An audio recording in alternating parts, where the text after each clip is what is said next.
Welcome, everybody. I am Hashim Tekinesh. I am a researcher at the Institute for Diplomacy and Economy, and I'm delighted to have you with us today. And today we will discuss the world of proxy wars, which is a very interesting and popular subject because of all the conflicts that pop up in various parts of the world. And we will discuss this issue with our guests today, with Dr. Pawel Bernat, Dr. Cüneyt Gürer, and Dr. Cyprian Kozera, and they are the editors of a recently published book, Proxy Wars from a Global Perspective, Non-State Actors and Armed Conflicts. Of course, our speakers will share their own personal views and opinions, which do not necessarily reflect the position of their institutions. And let me briefly introduce our guest today. Dr. Pawel Bernat is senior lecturer at the Polish Air Force University. He is deputy editor-in-chief of the journal Safety and Defense, and he is vice president of the Andarta Knowledge for Security Foundation. And Dr. Cüneyt Gürer is professor of transnational security studies at the George Marshall European Center for Security Studies. And Dr. Cyprian Kozera is expert at the Interdisciplinary Research Center, Identity, Dialogue, Security at the University of Warsaw. He is researcher in the Africa Research Institute at the Obuda University in Budapest, and he is also a member of the Polish African Society and the George Marshall European Center for Security Studies Network. Welcome, and thank you for accepting our invitation for this program, and congratulations again for this book, which I believe will be a reference source in the security studies. And before we start our conversation, a quick reminder for our audience. Please feel free to share your remarks, questions, comments in YouTube live chat section, and I will do my best to relay them to our speakers. And now, Cyprian, I would like to start with the book and the idea behind the book and what inspired you to start on this project, and what was your thought about the unique perspective that you wanted to add in the literature? Thank you, Hashim. Hello everyone. Thank you for your interest in the book. And I wouldn't like to speak about the genesis too much and too long. I can reveal that it started at the Marshall Center a couple of years ago when we discussed the topic of irregular warfare and non-state actors' involvement in warfare. And then it came out that there's so much of proxy warfare, in fact, that we should focus on that. And thus we decided, we moved on with collecting articles of other researchers, created a network. And well, here you have the network in front of you at your channel, the core of the network, with many other authors that contributed to the special issue of Security and Defense Quarterly that we issued with Cüneyt. And in this very book that crowns this I believe now 3-year-long effort. But we didn't want to just make an academic, boring book that will make you sleep after the first chapter. We just wanted to make something which is, of course, academic, but also accessible, informative, but easy to read. And what is most appreciated, we thought, well, came to us, as many authors are, in fact, practitioners of security, not only academics, but academics and often practitioners in terms they're policemen, military, servicemen. So we understood that it's very attractive for the audience to speak from their perspective, to show their perspective, to show practical perspective. And how to do that? Well, the easiest way is to focus on case studies. So the book idea is based on the practitioner's perspective and case studies, and case studies that are geographically oriented. The structure of the book is geographically defined. It's a global look at proxy warfare, and representative case studies from, well, almost all the world. It's not exhaustive, of course. It's not historical because we look basically at the last decade, last 10 years. So we choose some representative case studies from the hottest regions of the world and from the last decade. Well, the structure is you can open the book, you can open website, you can see what's inside. I guess I shouldn't talk about that too much. Yeah.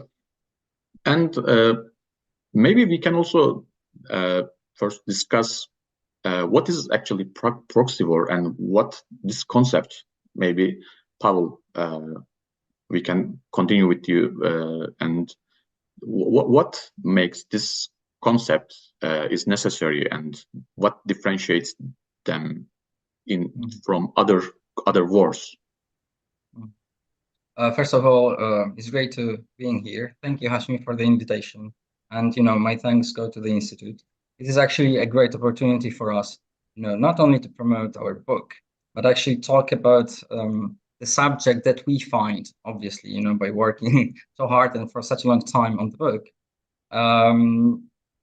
Proxy wars or warfare, more generally speaking, requiring actually more research projects, more studies, and propagation among the academia, generally speaking, but also policymakers. The question is actually very simple: what is proxy war or proxy warfare? The answer, however, is very, very far from that. Okay, so I've been actually thinking what would be the best way to address this, answer basically this question, and I came up with probably not a direct response. I'd like to talk about, how we thought we should approach the very concept of proxy warfare, proxy wars in our book. And it relates somewhat to what Cyprian has just said. So, there are several premises that we kind of started working with. First of all, there is a confusion. This is probably the best way to describe it. There's a confusion what actually proxy warfare is.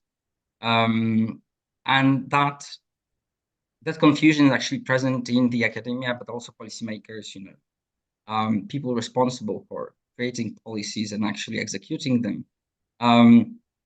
And we thought about the source of this confusion. And the answer is pretty simple. We have now this very strange situation when trying to describe proxy warfare that we use old conceptual frameworks, old meaning, being created in the Cold War era. And we use those frameworks, try to describe, explain the current proxy warfare. The thing is that, proxy warfares have changed qualitatively, drastically. And you come up with this, basic conclusion that, applying the old methods of, explanation to a new reality, which is new proxy warfare, you come up with this confusion, and you end up with this confusion. That is, one of the reasons, by the way, why we have decided actually to ask our authors and contributors to focus on last 10 or 15 years of proxy warfare. We also, and I find that, in hindsight, a very good decision on our part.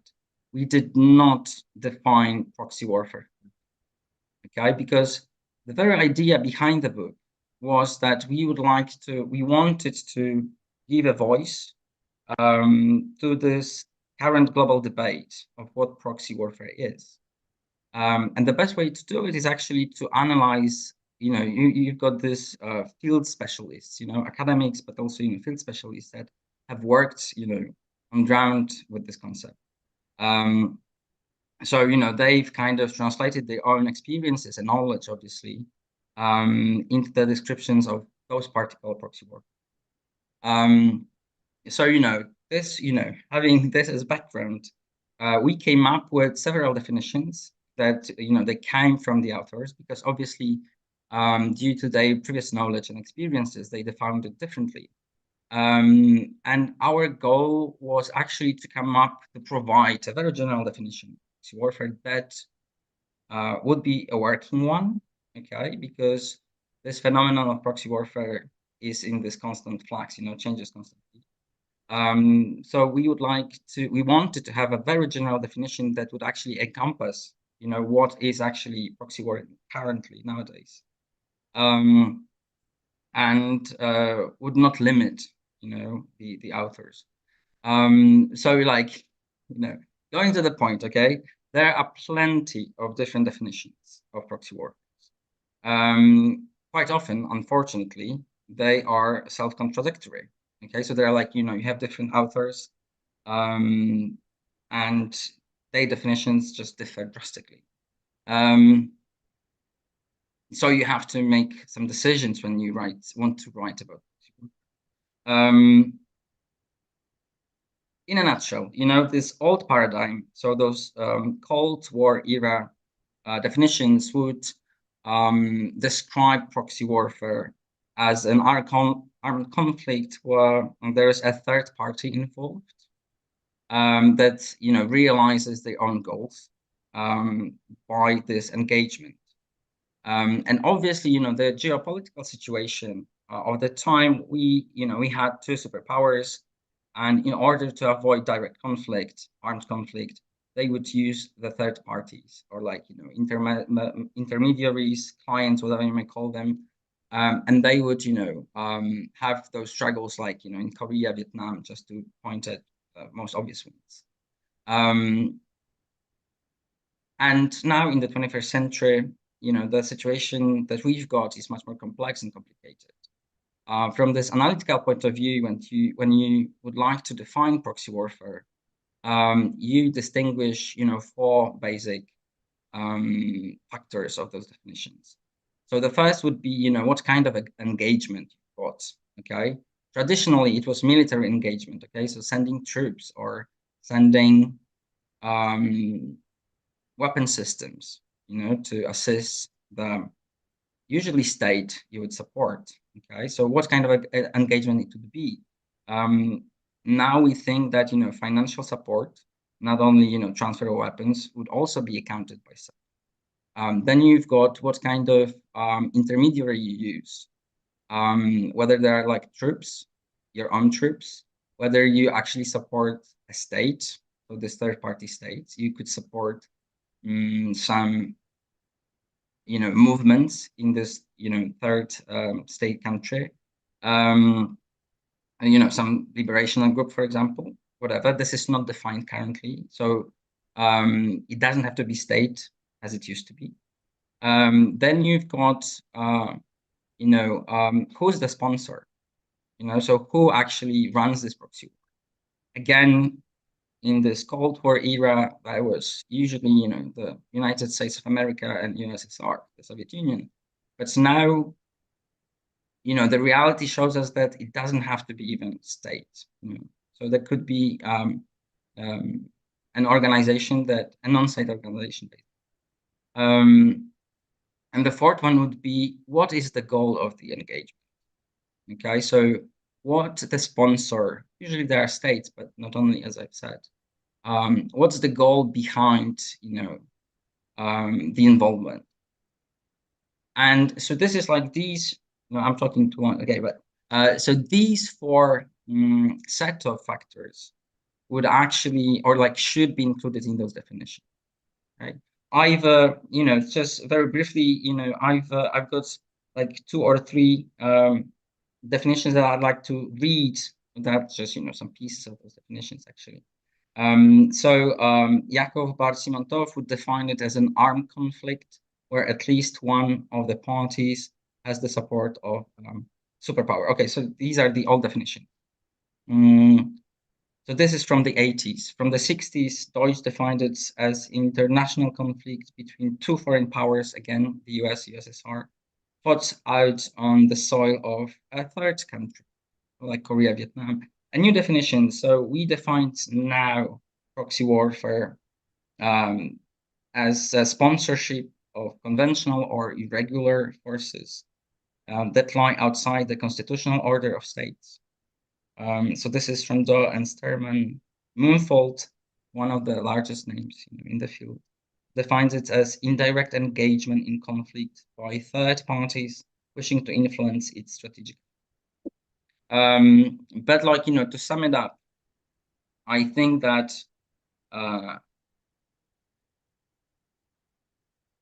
current proxy warfare is so complex that complicated and actually dependent on what's happening in this one particular conflict, that one straightforward definition, like 2 or 3 sentences, has to be either very, very general, or we should rather create a model that would analyze on scale those 4 factors I talked. Yeah, so that's, if I could jump,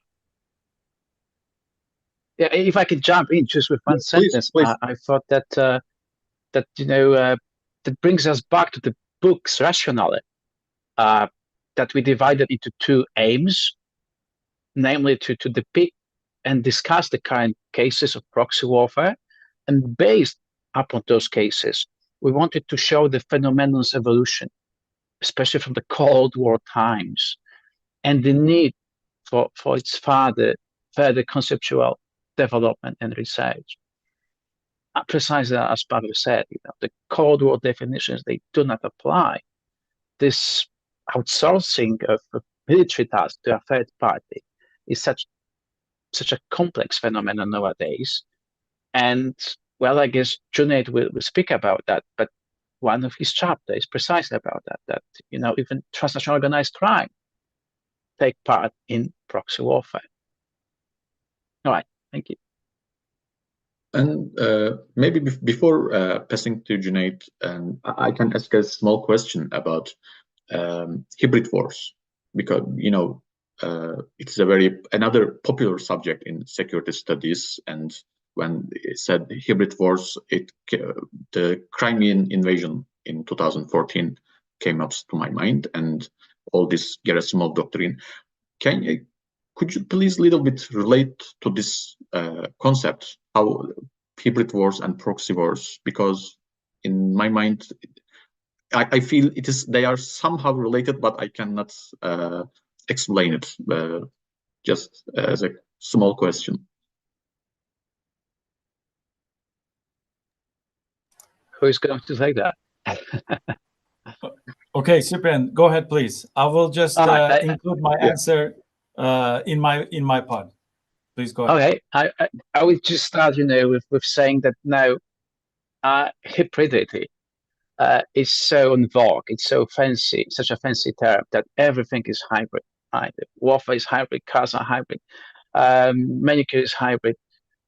So at some point we reach the level of analysis that hybrid warfare covers everything. And with multitude of definitions, I guess close to 1,000 now, we are somewhere where everything fits. Everything fits. Basically speaking, what most people agree on, hybrid warfare is a way of waging a war without waging a war. So it's below the threshold of warfare, of full conventional warfare. And then again, define the threshold, right? So it's a very broad term. And definitely, proxy warfare can fit that. Because if you want to avoid your adversary's response in full conventional terms, you want to keep it below the threshold of armed response, let's say. You want to deny your involvement, then proxy warfare is what you want to do. You want to outsource someone else to do the dirty job for you. It is this negative approach to proxy warfare which is dominant, I'm afraid. But this is where proxy warfare and hybrid warfare overlaps. Proxy warfare can perfectly fit this gray zone operations, so typical to hybrid warfare. Cüneyt, let's continue with you, and I would like to ask, what do states apply to proxy wars? What is the reason behind? What factors encourage them to use this type of warfare? And I know there are some theories, and you use these international IR theories in your chapter in the book. Could you little bit please explain what those theories say about state motivation in using proxy wars? Of course. First of all, thanks for inviting us. Thanks for the interest to the book. And I think this will give us an opportunity not only to talk about the book itself, which I will spend a little bit time about the idea, the things that has been highlighted, and then we'll come back to your question immediately. But I want to say this is obviously a teamwork. Writing a book requires a lot of patience, like especially writing, like with bright scholars, that requires extra patience because they have their own principles, like professionalism, all that. So there's actually two options in the process of writing a book together. Either you become very close friends or you become enemies, because you cannot work together. But at the end of this process, we become really good friends. And as mentioned by Cyprian, the book actually started, and I say this several times, and it's, I think, both Pawel and Cyprian is sick of me telling this to everyone. But it is a discussion, a result of a discussion which started in a coffee break, one of our events here at the Marshall Center. And by the way, thanks also for mentioning that whatever we say here doesn't necessarily reflect our organization's perspective. These are pure academic, research-based opinions. The thing is, I think we have to also thank our contributors, authors of the book. The book has three major chapters. The major parts. We in the first part we look at the history and the concept and the theory of proxy, and the second one goes into kind of like a deep dive into the case studies, 10 case studies there. And then the last one is actually pretty much like looking at the future of proxy, and then how we should be actually looking at the proxy from a research perspective. So it is not only an academic study. Basically, it's a policy-oriented work.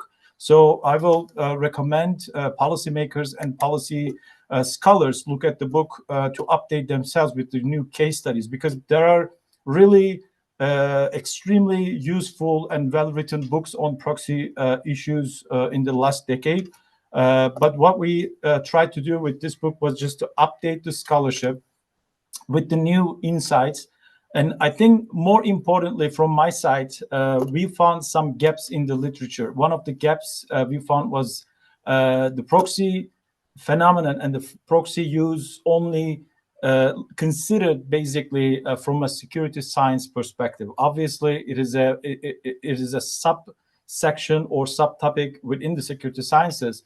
But I think proxy policies or proxy use is a decision of a state similar to any kind of decision, not necessarily a decision of a security related policy, but decision of anything, which in my chapter, basically I discuss policy from a foreign objectives or foreign policy perspective.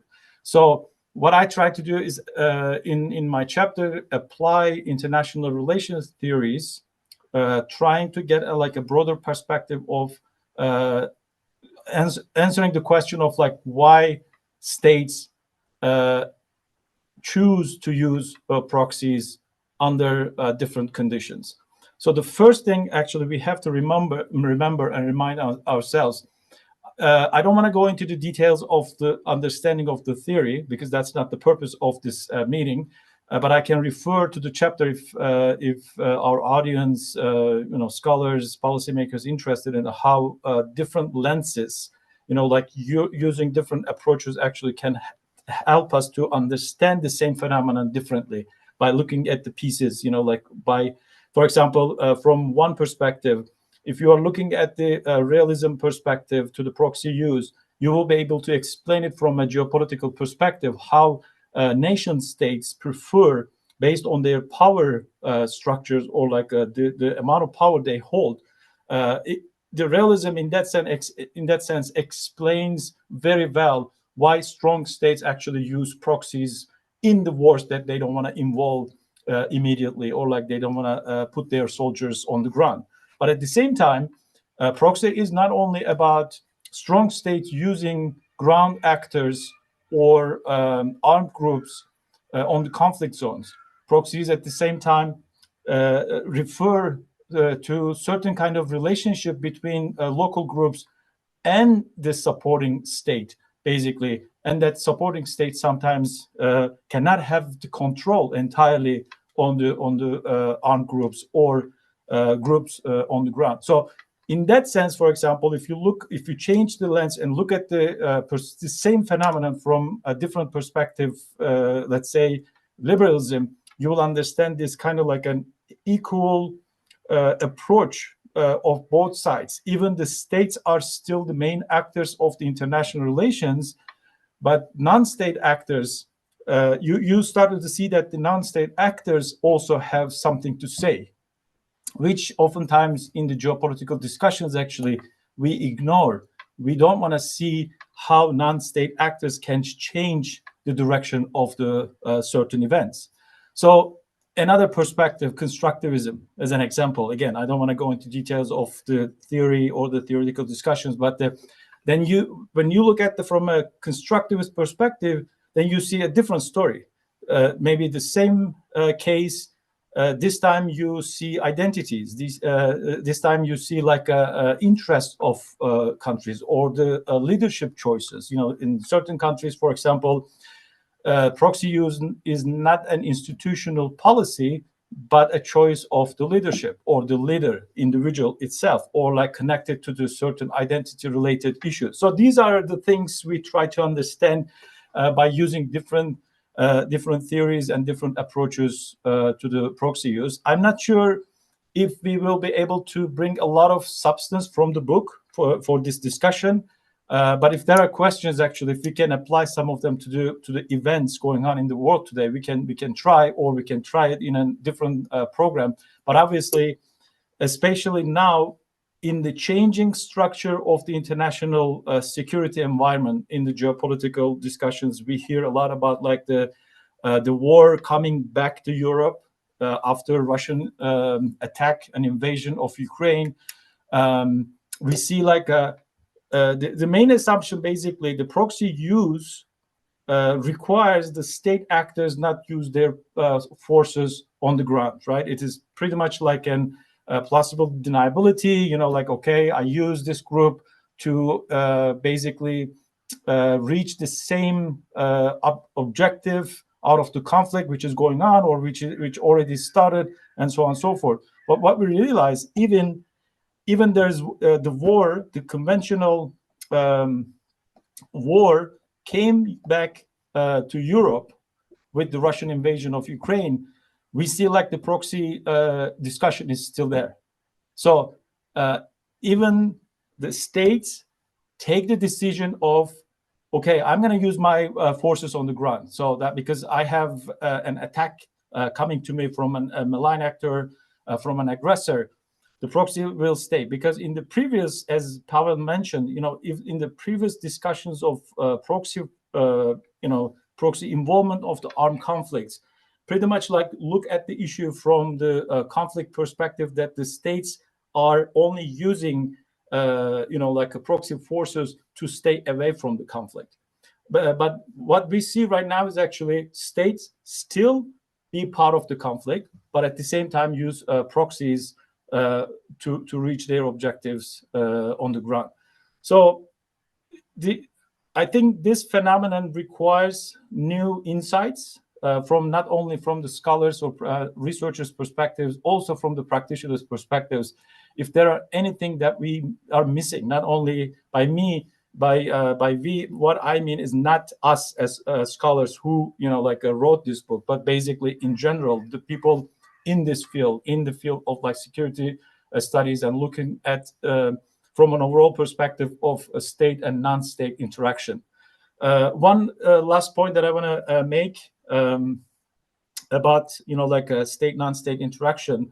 Obviously, we are looking at this from a global perspective, and in the past, we did not look. The scholarship did not look basically every aspect of state and non-state interaction in the proxy context. So, as mentioned by Cyprian briefly, the transnational organized crime groups, for example, as with one of my colleagues, we introduced this concept. Those groups are now considered as proxy of states. In a sense, they can be part of the, like a conflict, but from a different perspective this time. Just as an example, we see like a lot of Russian engagement and Chinese engagement in the strategic competition debate, that those states, malign actors, basically how we call it in a general sense, use their connections, sometimes direct connections, sometimes like indirect connections with those criminal groups, and try to reach their objectives on the ground in a different state. In that state, usually there is no direct conflict, but there's some kind of like internal conflict. Those states basically try to reach their objectives using these elements. So proxy phenomenon is basically evolving based on the changes of within the international security structure and the international security system. And then the last point, I know I said last, but this will be my last point in the first round at least, the hybrid wars. I think this will be another important discussion in the future. It's from a straight forward perspective, basically, proxy is part of the hybrid war discussion. But, like looking at that simple doesn't really help us a lot. We need to look at the how proxies basically, because looking at the proxy from one perspective as armed groups, the groups basically didn't have any state affiliation, but on the ground with arms and connecting themselves with some external states. Yes, this is a part of the hybrid warfare debate. But at the same time, the proxy forces can be so complicated in a way they can be part of the state. They can have strong connections with the state institutions, or they can have like a state connections with the state affiliated individuals. So from a theoretical perspective, yes, I agree. It is a part of the hybrid war discussions. Hybrid war includes many other things, maybe other than kinetic traditional conflicts and wars. But the proxy war discussion in that sense requires a little bit like a more specific attention, and not simply consider proxy as, like armed groups having connections with the with the state institutions or state affiliated individuals, because proxy phenomenon in the future, maybe that we did not have directly addressed this in some chapters, actually talk about it, but like could be part of the discussions related to diaspora communities. Like can diaspora communities be part of the state's increased influence and use their structures as proxies? So I will stop there, but based on the questions or your questions, we can continue discussing it in a little bit more detail.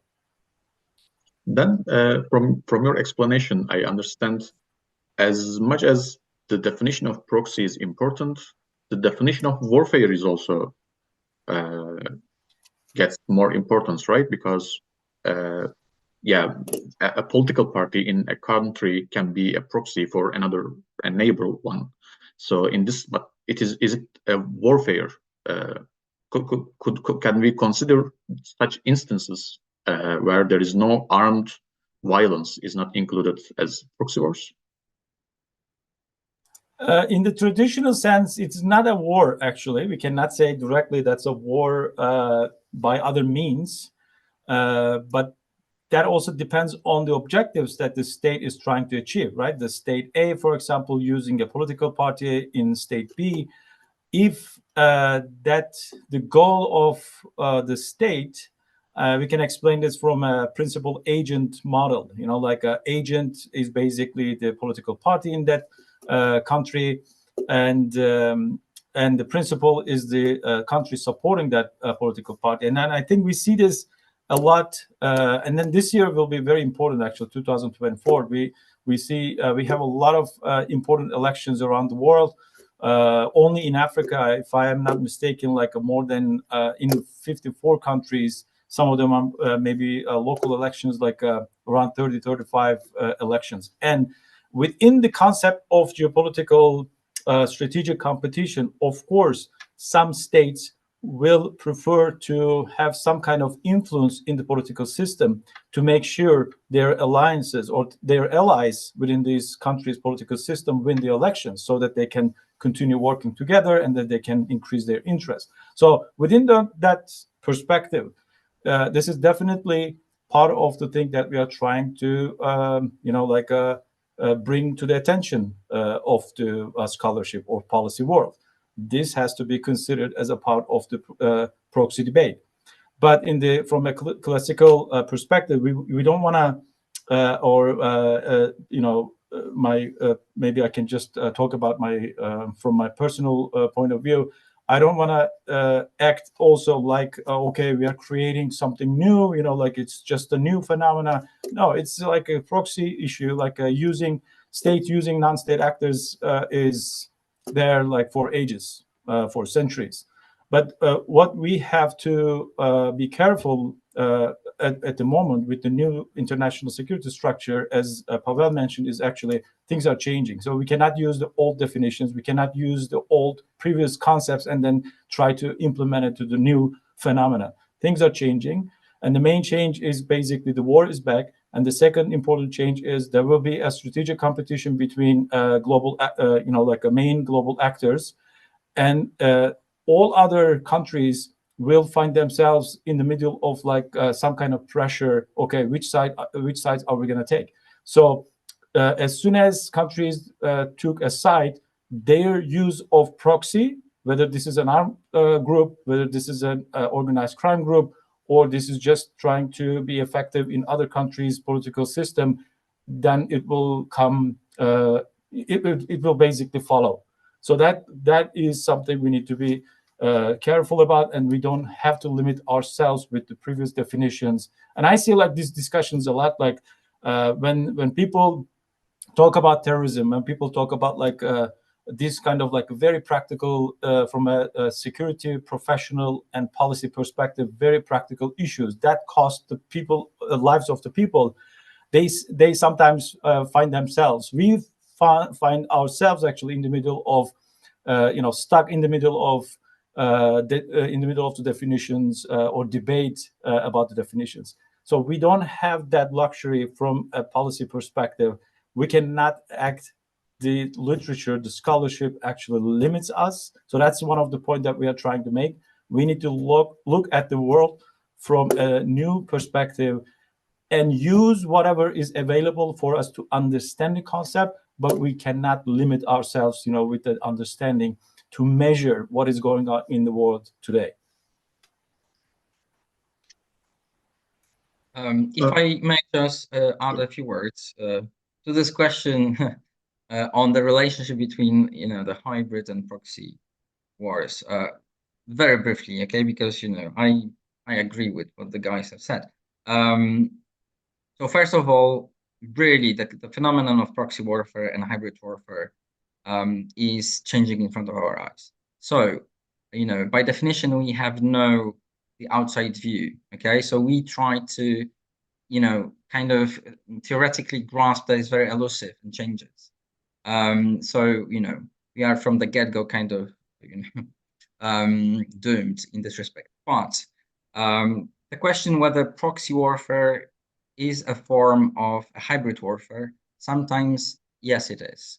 So basically, very, very generally, hybrid warfare is called hybrid because it's a confluence of traditional, so kinetic attacks or like warfare, and non-traditional warfare in the sense of using, cyber, political, informational, means against the state you want to oppose.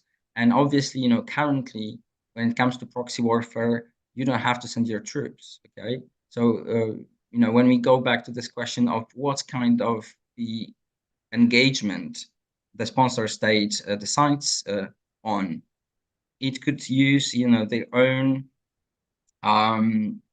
let's call them cyber forces to assist for example, the state you use as a proxy territory.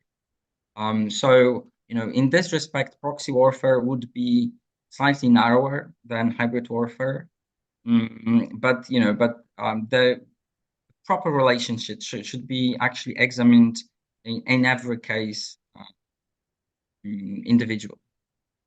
Thank you. Yes, we also have some questions from our listeners, and this is from Ömer Güler.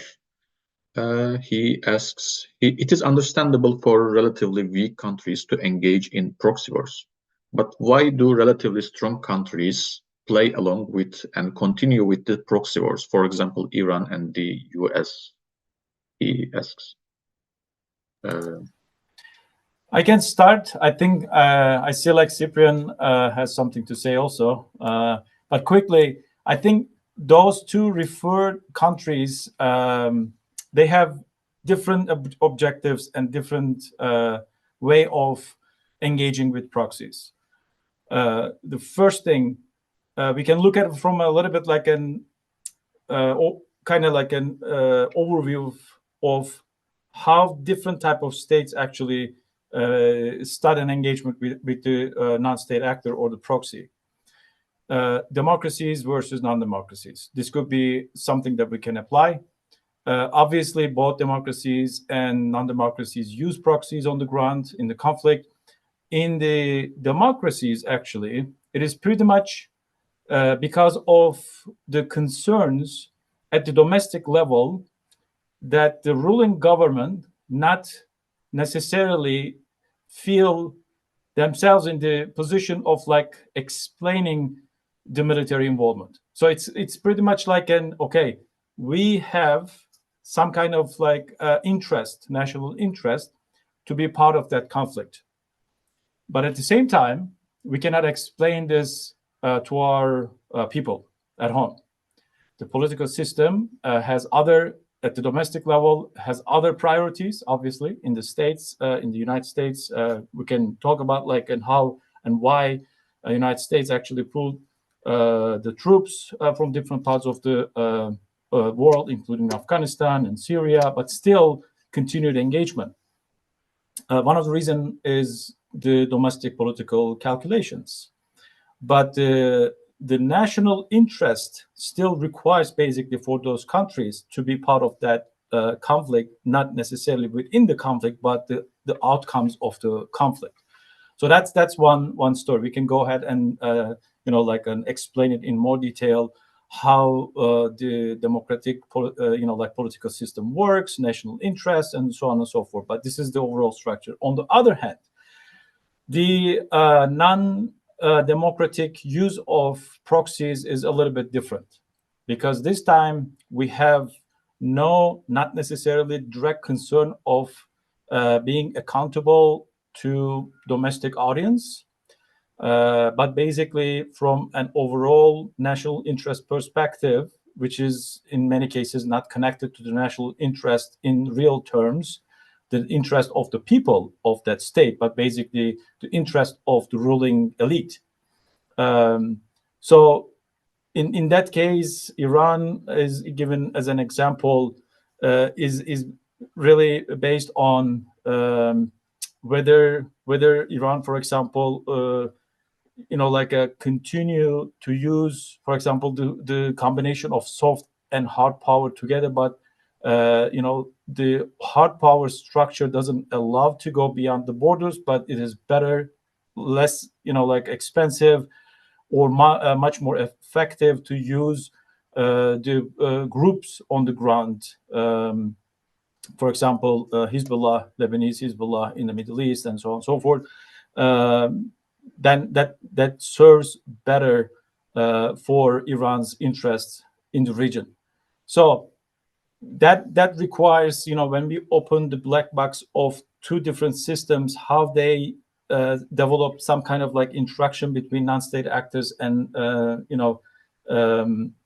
and these armed groups, the proxies. The answer lies in the political systems of those countries. The differences actually is a little bit in the details of the political systems. And I could add to that. And first, thank you for very pertinent question. So it's about weak actors and strong actors. Let's talk weak actors first. We don't have resources. We don't trust our army. We need someone else to do the job.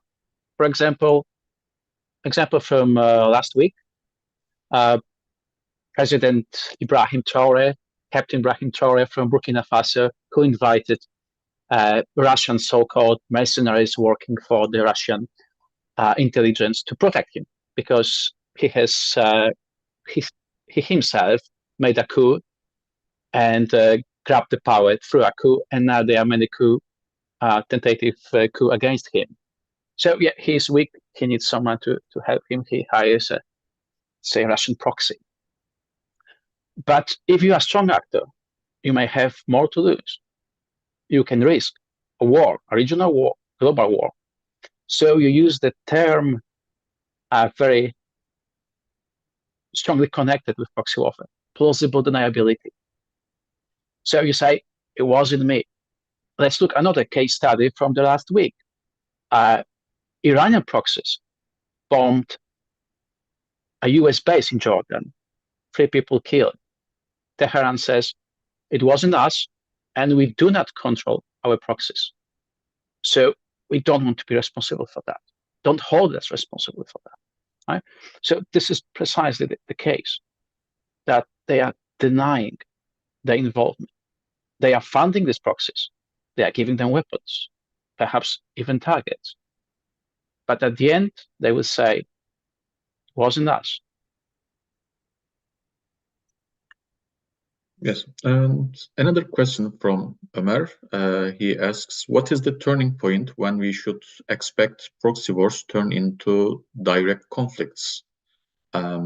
Maybe I can a little bit contextualize. It is also one of the questions I have. The proxy wars are can we consider proxy wars as the preparatory or initial step of a conventional war? For instance, in Ukraine, sorry.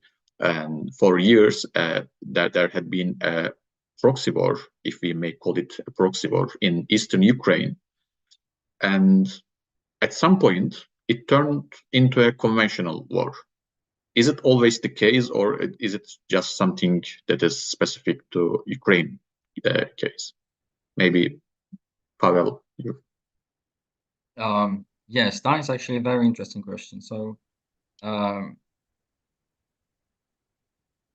during the Cold War era, taking this more historical perspective, the proxy wars that took place at the time were proxy, or were using proxies, because both parties, both superpowers of the time, were rightly so afraid of a direct conflict that would potentially finish with, nuclear destruction of the whole planet. And, the geopolitical order of the time created this lockdown, in the sense that, there were red lines that both sides didn't want to cross. And because of that, the wars that took place, indirect wars, proxy wars, between the US and the USSR, they did not escalate. Like the war like Korea, Vietnam, Afghanistan. There are, like several more, with different scale of the involvement of the two global powers. One of the changes of the, not only the concept, but actually the very nature of proxy wars currently is that they potentially might. When it comes to, the year 2014, and especially the Donbas region, okay, there was actually a pretty complex situation there, because you can definitely call it a proxy war, because what the Russian Federation did, they used proxies. That means, local groups. Those groups, however, were largely organized by Russians. Like, the case of Strielkov was actually, in colony, so like Russian prison right now, Irkin Strielkov. So, they organized those groups that consisted not only of the locals, but there were some mercenaries, there were Cossacks from Tatarstan, for example, convicts, all sorts of people that were brought together and organized in Donbas, and like since 2014 up to 22, there was like a stalemate, but with real armed conflict that turned into this regular armed conflict war that is similar to the First World War, Second World War, whatever you may call it, with with the inputs of new technology. I wouldn't say that it is necessarily so. So, like currently every proxy conflict, even, armed proxy conflict, would turn into open war. I would say, but this is just a hypothesis, that it would be rarely so.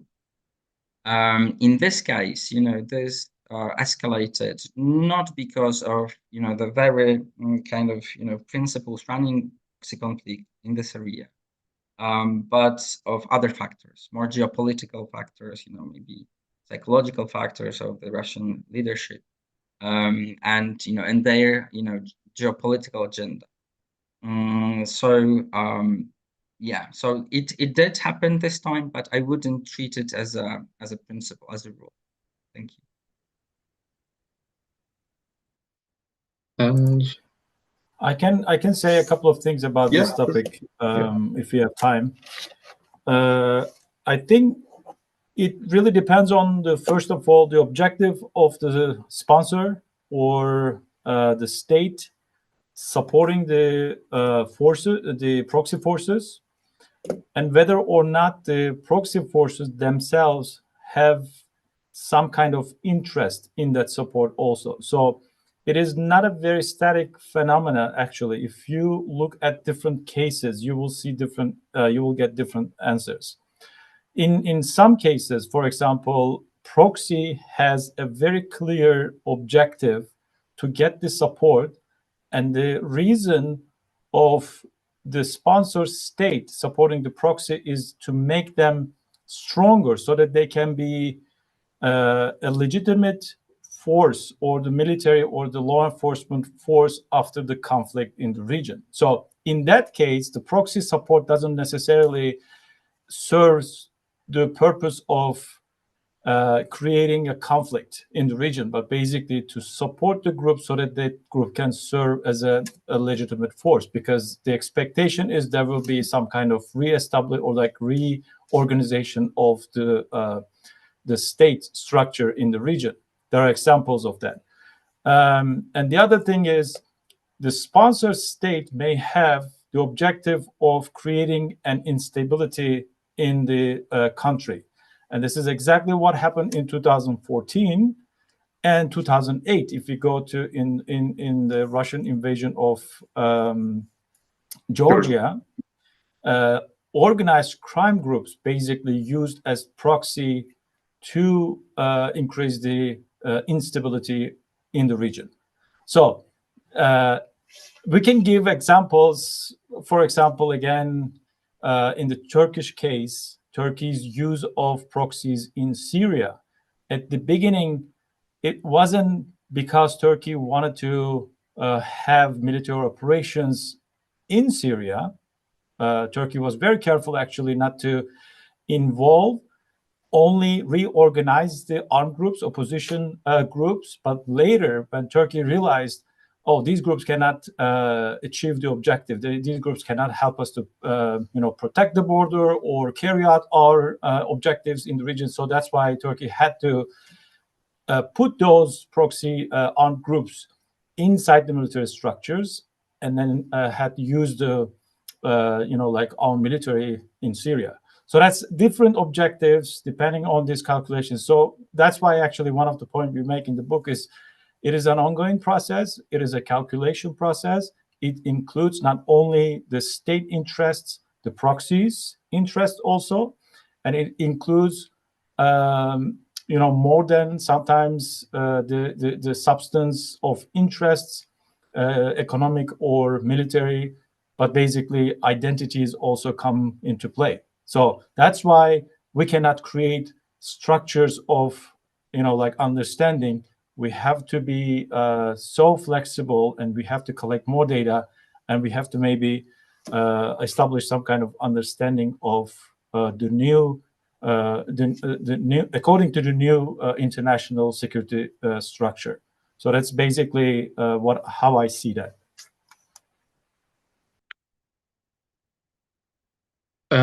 We have another question from an international law perspective from another viewer. Why is it so difficult to prove the relationship between the proxies and the countries support or leading them, to make them accountable before the international law and the community? Cyprian? Yeah, well, that's a very hard question indeed. Thank you for that.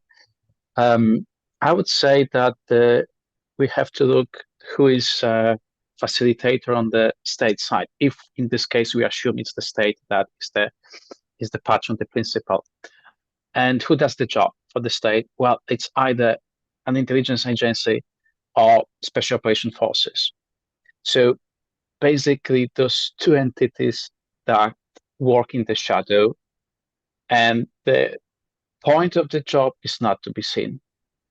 So the state, when it involves itself in proxy warfare, in most cases, is trying to obscure, obfuscate, hide, and conceal all this support, whether it's financial, whether it's weaponry, and whatever.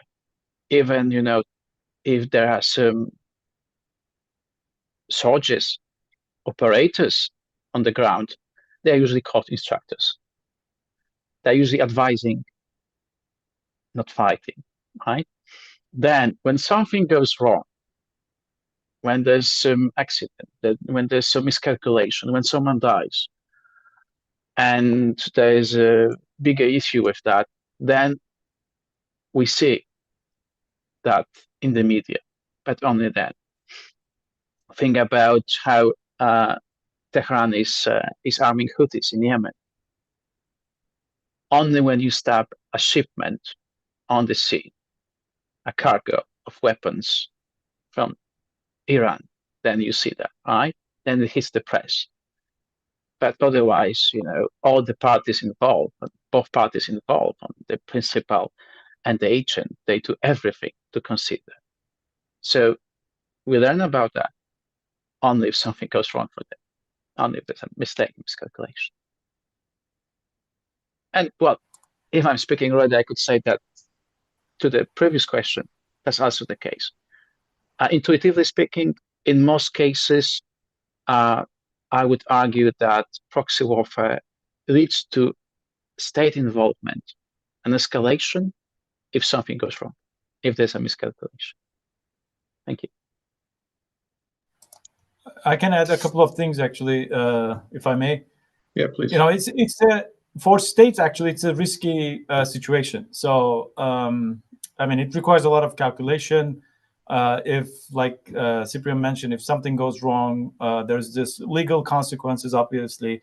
And to answer the question why we cannot put that in a legal document in many atrocities or like human rights violations of proxies and so on and so forth. There may be other things also, but I will just highlight one thing. From a security analysis perspective, the things we can understand, we can see, even like with the substances, this is different than how we put this in a legal understanding. I don't know, it's whose responsibility is that. I am a researcher. I study proxy forces, like collect a lot of case studies. I try to stay away from, like different political interpretations, but try to apply how social science actually try to see that. But at the same time, if I apply the legal framework, that gives a different story. So I think one quick answer maybe to that question is actually social scientists and the legal experts, lawyers, should come together, like to understand each other, and then how a legal perspective looks at the issue, and whether I can help as a social scientist to do that, like a legal perspective, I can do better work in, like focusing on certain aspects of the proxy war. I think from that perspective, my understanding is the interpretation of the technical knowledge and technical capacity, because now proxy discussions are now actually in the cyberspace also. So cyberspace proxy discussions require cyber technical capacity, right? So social science, cyber, all other technical expertise should be able to convert into the legal understanding. I think this is one of the missing or like one of the gaps that we see. The reason we cannot see a lot of like cases against those states who use the proxy forces and create a lot of human rights violations and so on and so forth. If I may, just 2 sentences. Should the international law be changed in this respect somehow? Yes. Is it going to happen? I don't think it will. The reason being, you've got so many states involved in proxy warfare. So using, again, it's less risky and it's cheaper, but you still can, impose your might outside your country with those means. So, many countries, many states, especially the strongest one, are not interested in changing the law, not to be potentially, brought to court. Another question for Cyprian, is deniability the essence of proxy wars? Thank you for a personalized question. Well, I think so, yes. That's what it hinges on in many cases, at least. Because again, what we argue in this book is that we do not want to limit the reality with our definitions. We never wanted to create a definition and now said, okay, the reality fit our definition, fit our theory. No, it's the otherwise. It's the reality that shapes the definitions, I would say, proxy warfare. And there are so many cases that in most cases, yes, the patron wants to obscure its involvement, wants to deny its involvement. But in some other cases, not necessarily. If you have nothing to hide, if you conduct a legitimate operation, if you are supporting the state, and then you use an actor, local actor, let's say, to support your military involvement, why not? It makes me think of the French involvement in Mali when they used local armed groups as guides in dangerous region of Andarta in the north of Mali. In that case, France was denying at some point, but then they say, okay, we are cooperating with other groups to some extent, of course.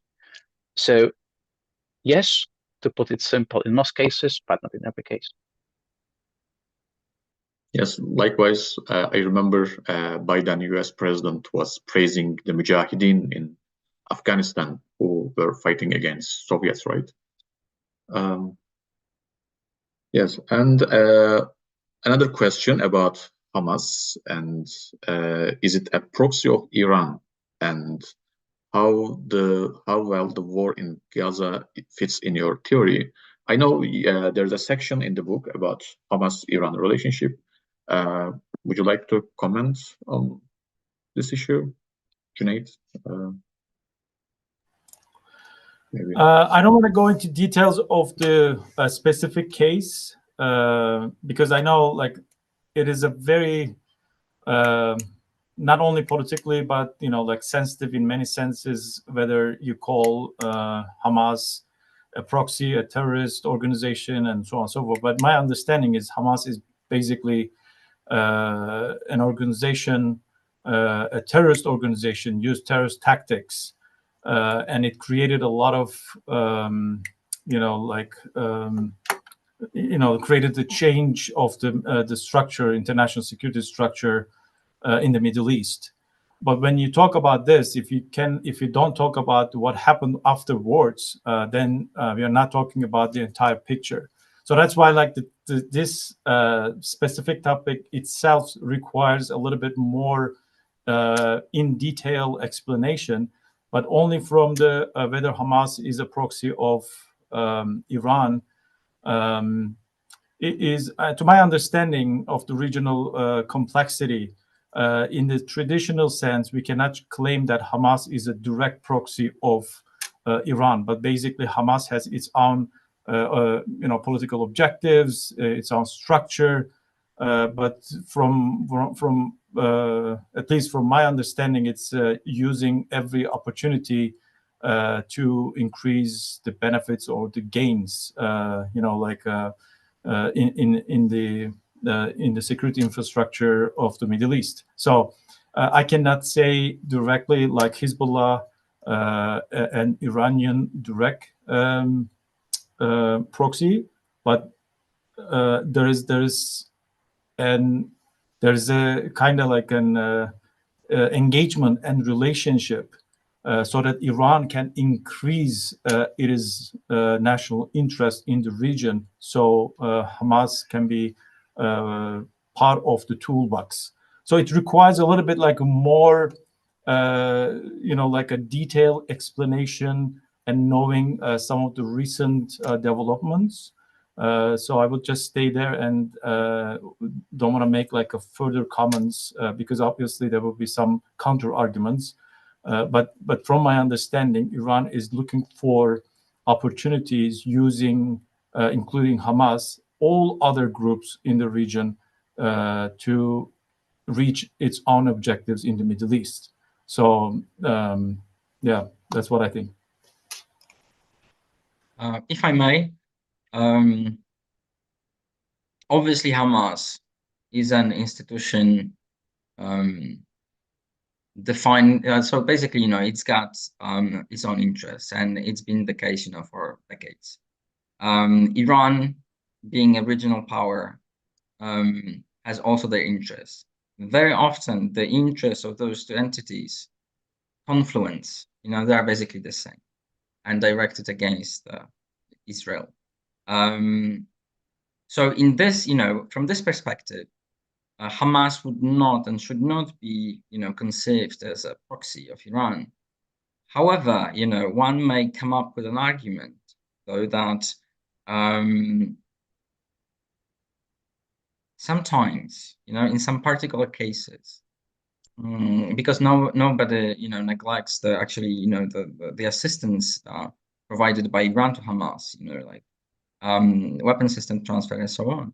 That one can construct an argument that sometimes in some particular cases Hamas, when influenced, just as Cüneyt said, we would have to examine that and exactly know what's going on, that Hamas actually works as proxy, like Iranian proxy in some cases. So we can simply call it, like, I think, a marriage of convenience.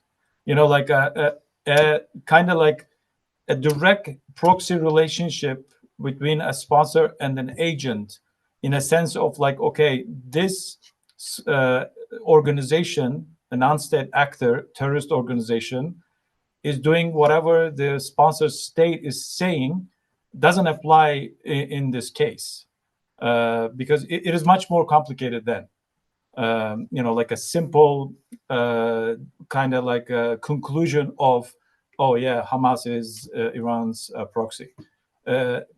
Yeah, in some cases, yes, Hamas is supported by Iran, and Iran is actually directly providing weapons and like an all kind of like a support that is like a required. But in other cases, that's not the case. And another layer, if you look at the Hamas, how Hamas is considered in the Middle East, and some countries has interest in the Middle East, and then you get a much more complicated picture, right? So, for example, again, giving examples sometimes requires a little bit like a more background story. That's why, like, I try to stay, like with away from the bold statements. But if you look at how Turkey and Iran, like has complicated relationship, but approach to Hamas and the Middle East in some cases similar, in other cases completely different, that actually forces us to look at it in a more detailed and maybe like a more comprehensive analysis, rather than saying, okay, Hamas is a proxy of Iran. Obviously, it is a marriage of convenience. And you can read about that in chapter 11 of our book by Ori Weidman and Christian Cüneyt.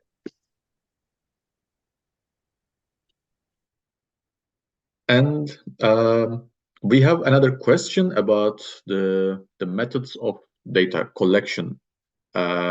Did you or any of the authors use interviews, field interviews, as a source of their case studies? Or is it an applicable method in Proxy Wars? I don't know. So I could start. So we've got one chapter in our book. We've got actually two chapters in our book dedicated to the Russo-Ukrainian War. And one deals with the time period between 2013 and 22.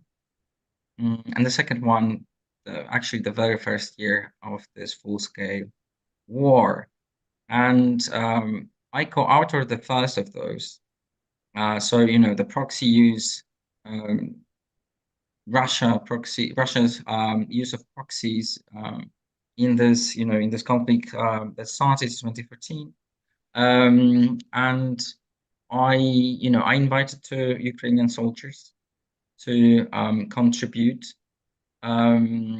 So I think that you cannot actually treat it as interviews. Okay, so I did not, conducted any kind of this qualitative, research method that we use in social sciences. But we had first person hands-on experience on the issue. And I'm thinking about other chapters, whether one or more of our authors actually use that method, and I can't remember. I did. It wasn't a primary source, of course, but it was very helpful. A person who was very well placed in the grounds, in the country, in Mali, and had some information to share. And that was very important information. I mentioned that in my chapter.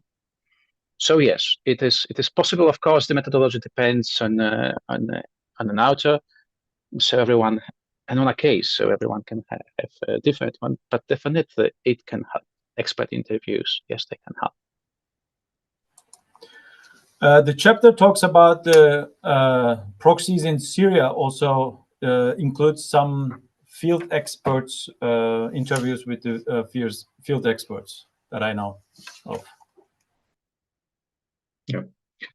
And yeah, from Fatih, he asks, I have a question for Mr. Gürer.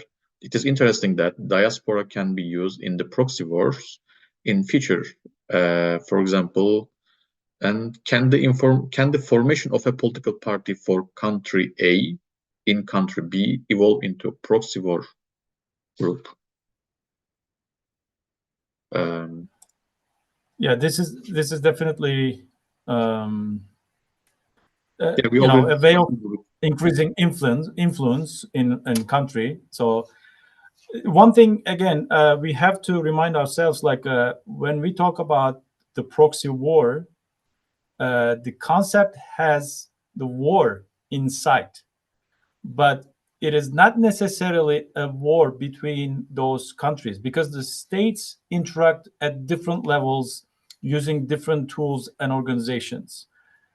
For example, from my intellectual comfort zone, if I want to talk about the non-state actors, organized crime groups, there are countries in the world basically using some of their organizations, not necessarily directly control the drug trafficking, as an example, but basically to make sure either they protect themselves by having close connections in those organizations so that they can learn and then improve their effectiveness in the counter-narcotic operations.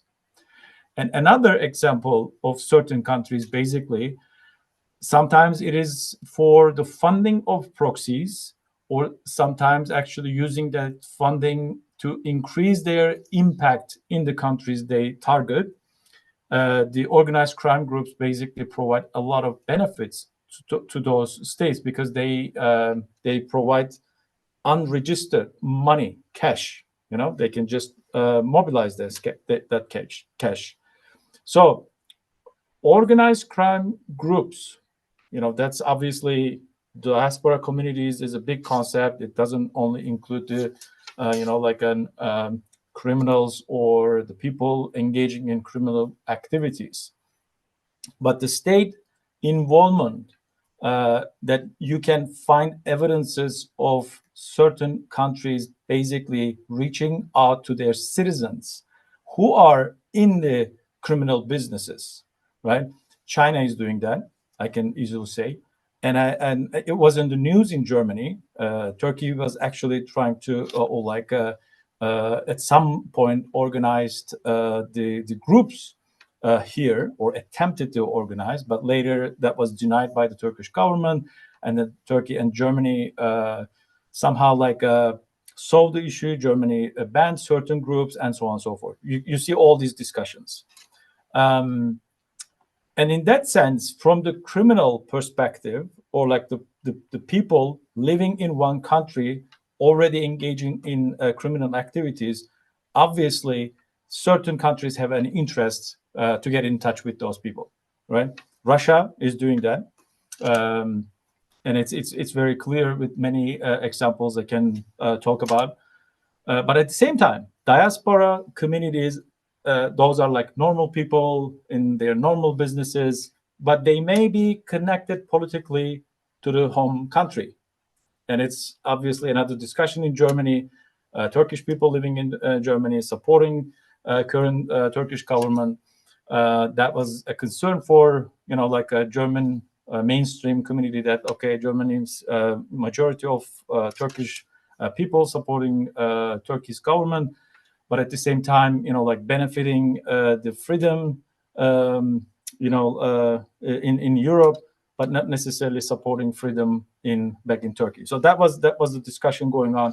So in that discussion, Turkish government had an interest basically to influence Turkish people in Germany, with the expectation that either they will have some kind of impact in the German politics here, or when they come back, they will, or when they vote, they are going to vote for them. So that calculation is in the second part that I explained is nothing to do with the war, right? In the traditional sense, but still it reflects a kind of interaction between state and state B. So that has to be considered, not necessarily as a war, but a kind of like a proxy interaction of those groups, located that we call diaspora communities in one country, can be vulnerable to state influence. So that is as a concept, not a new concept, but within the context of states competing each other, not necessarily always declaring war, but competing each other. That's a concept needs to be seriously looked at by the security professionals and policymakers. And our last question, it is a little bit specific question, but Fatih asks, is there a proxy war index? Yeah, in recent years, the data sets are very popular in social sciences, right? I guess there are some indexes and large data sets that collect data from proxy wars, but do you want to add anything about this? I think it's great. I think that's great, that we inspired Fatih to think about such an index. I guess that perhaps he's a researcher who wants to do the job. I think would be great. What's hard? We haven't, agreed on the definition yet. And you will need that for the index, of course, but definitely something worth attempting to do. But not to my knowledge that there would be any such index. I don't know if there's an index specifically focused on the proxy wars, but it's a great idea. But there are indices actually looking at the conflicts. They are collecting data about the proxy war.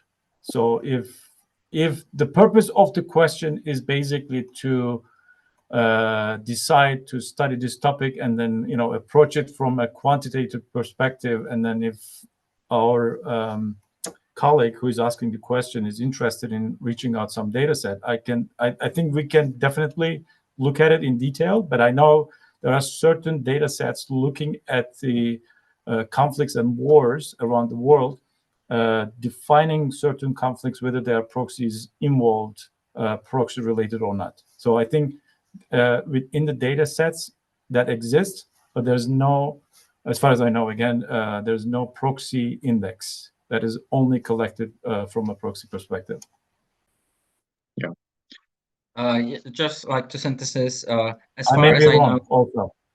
I may be wrong. So there's no such index. And reason being, there are so many definitions. And another one, and I think that this is, something I want to maybe close with. Proxy warfare or proxy wars are kind of deemed as pejorative. They are like negative, phenomena. This is what I kind of get the vibe when that's being used. I treat it as a very neutral kind of phenomenon and way of imposing your might, so to speak.